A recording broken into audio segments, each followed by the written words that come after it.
నమస్తే అండి. మీరు ఎలా ఉన్నారు? మేమైతే చాలా బాగున్నాము. ఈరోజు మనం ఒక కొత్త వంటకం చూస్తున్నామండి. ఇది కొత్తదంటే కొత్తదేం కాదండి, చాలా పాతకాలపు పూర్వపుది, అమ్మమ్మలు తాతయ్యలు వాళ్ళ రోజులదండి.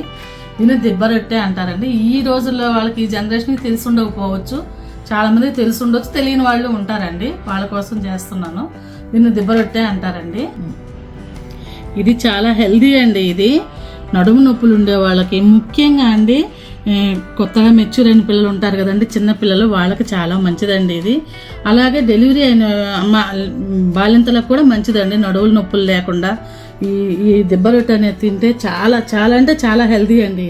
ఇది ముఖ్యంగా అండి లేడీస్కి చాలా మంచిదండి, చాలా స్ట్రెంత్ అండి. ఇది చిన్న పిల్లలకైతే ఇంకా చాలా మంచిదండి. చాలా హెల్దీగా ఉంటారు పిల్లలు ఇది తింటే.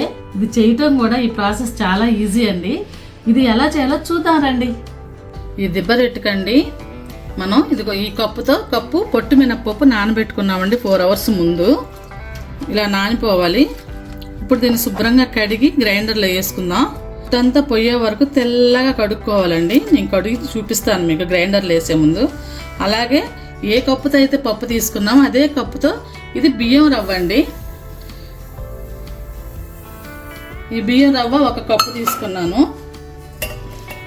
చూసారు కదండి, ఇది బియ్యం రవ్వ. ఇది బియ్యం శుభ్రంగా కడిగి ఆరబెట్టి మిక్సీకి వేసుకొని కాస్త పొడిపిండి అంతా జల్లెడ పట్టేస్తే ఇలా వస్తుందండి రవ్వ. ఈ రవ్వను తయారు చేసుకున్నాను, నేను ఇంట్లోనే తయారు చేసుకున్నాను. మనం ఈ పప్పు శుభ్రంగా కడిగి గ్రైండర్ వేసుకునే లోపు కొంచెం వాటర్ వేసి దీన్ని తడి పొడిగా కలిపి నానబెట్టుకుందామండి. ఈ రవ్వ నాని ఉంటుంది. మనం అది కడిగేసి శుభ్రంగా మనం గ్రైండర్ వేసుకున్నాక తర్వాత చూపిస్తానండి ఈ రవ్వ విషయం మీకు. చాలు, కొంచెం తడి పొడిగా కడిగి మూత పెట్టేసుకుందాం పక్కకి. కలిపేసాను. ఇదండి, ఇలా శుభ్రంగా కడిగేసుకోవాలి, పొట్టు లేకుండా. ఎక్కడన్నా ఒకటి ఉంటుంది, పర్లేదు. దీన్ని గ్రైండర్లో వేసి మెత్తగా బాగా మెత్తగా చేసుకుందామండి.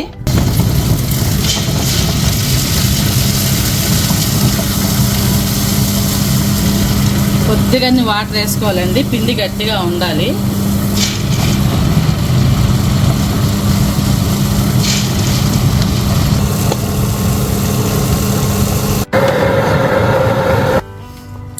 చూసారు కదండి, ఇట్లా మెత్తగా గంధంలాగా అవ్వాలండి. ఇప్పుడు ఇదంతా తీసి మనం ముందుగా నానబెట్టుకున్న ఈ రవ్వ ఉంది కదండి, దీనిలో వేసేసుకుందాం.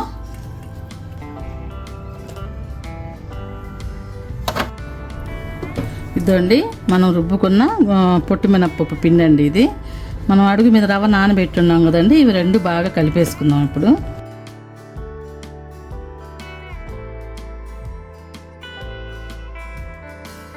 మనం రుచికి సరిపడేంత సాల్ట్ వేసుకుందామండి.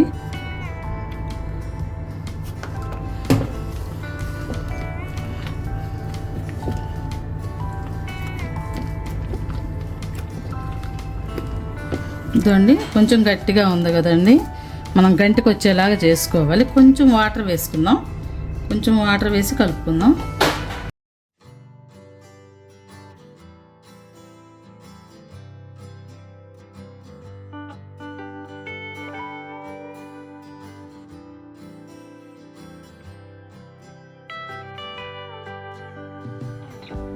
చూసారు కదండి, ఇలా ఉంటే మనకి గరిటకు వచ్చేస్తుంది. గరిటతో తీసి కళాయిలో వేసుకోవాలి. ఇంత బాగా కలిపేసుకోవాలండి. రవ్వ మినప్పిండి రెండు బాగా కలుపుకోవాలి. ఈ కళాయి వేడి అయిపోయిందండి. ఒక 2 స్పూన్లు నెయ్యి వేసుకుందాం. ఒక 2 స్పూన్లు ఆయిల్ వేసుకుందాం. ఈ నెయ్యి గుమగుమతోటే బాగుంటుందండి ఈ దిబ్బ రొట్టె అనేది. ఆ నెయ్యి మంచి స్మెల్ వస్తుంది కదండి, ఆ స్మెల్తో బాగుంటుంది. ఇది ఇలా గంటతో తీసి వేసేసుకుందామండి.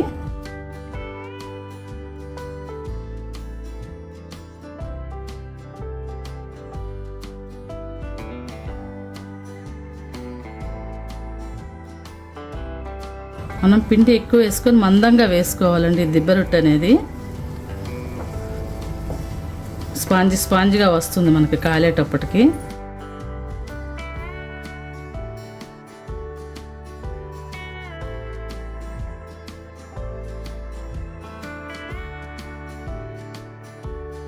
స్టవ్ అనేది సిమ్లోనే ఉండాలండి. చిన్న మంట మీదే బాగా ఇలా మూత పెట్టి బాగా కాలనిద్దాము. ఇలా మూత పెట్టి బాగా ఆవిరితోటి ఉడికించుకుందామండి. చూసారు కదా ఎంత బాగా ఉడికిపోయింది. అదే సపరేట్ అయిపోద్దండి. ఇప్పుడు మనం తిరగవేసుకొని మళ్ళీ అలాగే మూత పెట్టే శుభ్రంగా బాగా ఆవిరి మీదే ఉడికించుకోవాలండి మళ్ళా. ఎందుకంటే మనం కాస్త ఎక్కువ పిండేసి మందంగా వేస్తాం కదండి దీన్ని, ఈ దిబ్బ రొట్టెని. ఇలా తిప్పేసుకొని రెండో వైపు కూడా మనం బాగా ఉడికించుకుందామండి. మళ్ళీ సేమ్ మూత పెట్టేసుకోవాలి. బాగా ఆవిరితో బాగా ఉడుకుతుంది.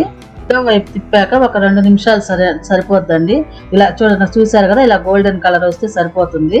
ఇప్పుడు తీసేసుకుందాము. మిగిలిన పిండి కూడా మనం అలాగే మొత్తం వేసేసుకుందామండి. ఇంతేనండి, ఆడవాళ్ళకి ఎంతో బలాన్ని ఇచ్చే దిబ్బ రొట్టె రెడీ అయిపోయిందండి.